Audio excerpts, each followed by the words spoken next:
Bonjour chers amis abonnés.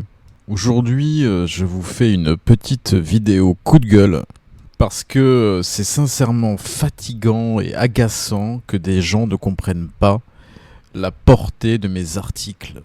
C'est quand même incroyable, sachant que je prends tout de même des réserves, que je précise toujours dans mes articles que mes articles qui concernent l'astropsychopathologie, donc par exemple le dernier en date, Mars et Pluton trouble, et le trouble de la personnalité antisociale, il y a une espèce de type qui m'a répondu en commentaire en me disant « Mais moi j'ai un Mars-Pluton en maison 8 et je suis pas un psychopathe ». Un dénommé Frédéric Roux, je crois, qui se prétend astrologue, enfin bref. Alors, cher monsieur Frédéric Roux, je n'ai jamais dit que tous ceux qui présentaient une configuration Mars conjoint Pluton en maison 8 étaient tous des tueurs en série potentiels ou atteints d'un trouble de la personnalité antisociale. Il faudrait apprendre à lire un petit peu le français, vous voyez, la langue de Molière.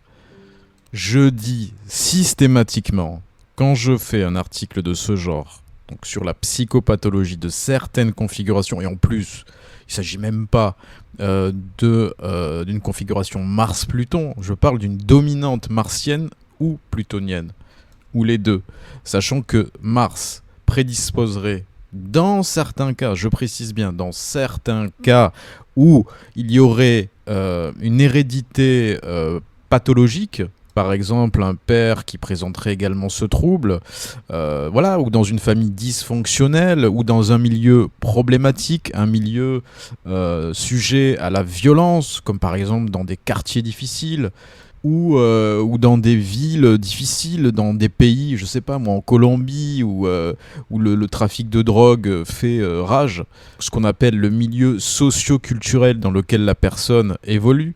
Le vécu traumatique d'une personne qui aurait été victime de violences physiques ou de violences sexuelles sur un terrain génétique favorable ou propice au développement de ce trouble de la personnalité antisociale, là, oui, là, il peut y avoir effectivement un développement de ce trouble qui concerne, je le rappelle. Alors arrêtez, si vous êtes des femmes, de me dire, ça n'est pas arrivé, hein, mais ça m'est arrivé sur des précédents articles, mais pas sur celui-là. Mais il y a certaines femmes qui m'ont dit, oui, mais moi j'ai une dominante plutonienne, j'ai un Pluton à l'ascendant, mais je ne suis pas une manipulatrice, je ne suis pas une psychopathe ou je ne sais quoi.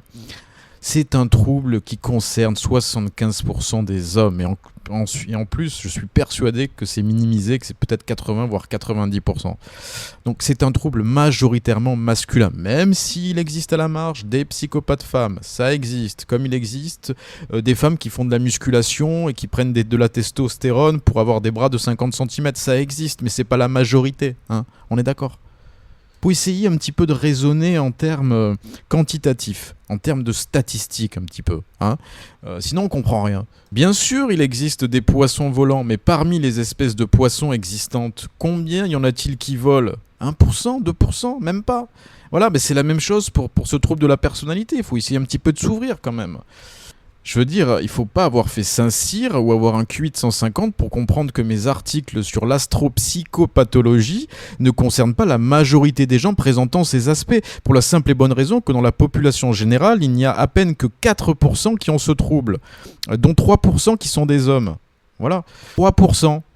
Quand je vois des espèces de types qui sortent de nulle part et qui essayent de démonter un article en me disant « Oui, mais moi j'ai un Mars-Pluton en maison 8 et je suis pas un psychopathe ».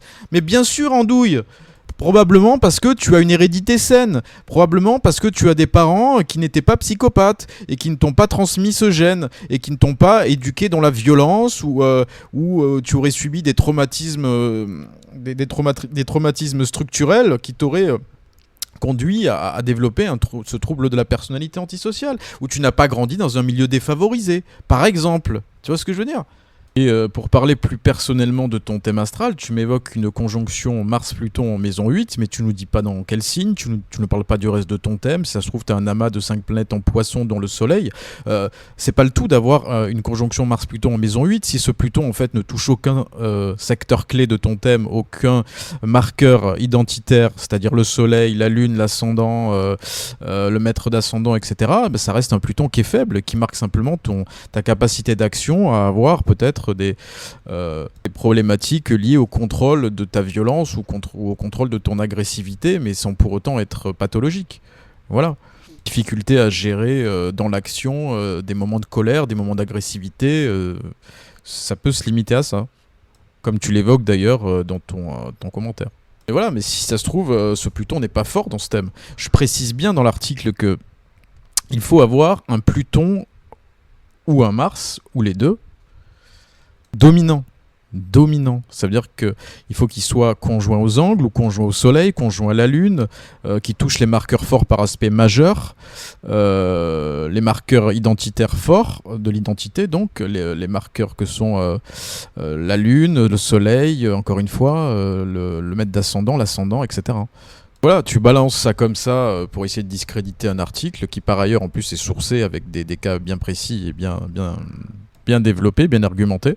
Ça pour produire ton petit effet d'astrologue de salon qui essaye de se faire mousser en prenant des pincettes et en disant ouais, vous savez, méchant n'existe pas. Ah ouais, non, mais bien sûr, moi j'ai un Mars-Pluton en maison 8, j'ai une conjonction Mars-Pluton en maison 8, mais je ne suis pas un psychopathe.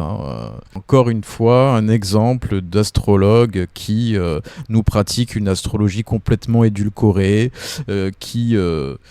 qui dit en gros un petit peu à la Flaubert, cacher ce sein que je ne saurais voir, quoi. C'est-à-dire le mal n'existe pas, et ça c'est un symptôme dans le milieu astrologique. C'est-à-dire que la plupart des astrologues qu'on voit, je ne citerai personne, parce que c'est pas l'objet et parce que je l'ai suffisamment fait par le passé, qui nous présentent des thèmes d'artistes comme Picasso ou comme, je ne sais pas moi, Victor Hugo, en omettant bien entendu l'aspect problématique de leur être, l'aspect, on va dire, sombre. Donc on met ça sous le tapis, on dit que c'est un artiste merveilleux, mirifique, et on cache bien sûr tout ce qui pourrait s'apparenter à quelque chose de noir. Ben moi c'est pas ce type d'astrologie que je pratique. Je suis un astrologue qui a des couilles, moi je suis un astrologue qui montre les choses telles qu'elles sont, qui se cache pas derrière son petit doigt pour dire les choses. Voilà, ça plaît, on a manifestement ça plaît, parce que j'ai plus de succès que la plupart de ceux qui se contentent de faire des courbettes devant des artistes, ou de la génuflexion pour dire à quel point ils étaient géniaux, parce que voilà, c'est du lèche-bottisme, de la courtisanerie de caste, de l'astrologie de caste et de salon. Bref, j'en ai fini avec ce monsieur Frédéric Roux, et si tu t'avises surenchérir, eh bien tu seras banni de la page. Voilà, tout simplement. Voilà, sur ce, je vous souhaite une belle journée, et je vous dis à très vite pour une prochaine vidéo.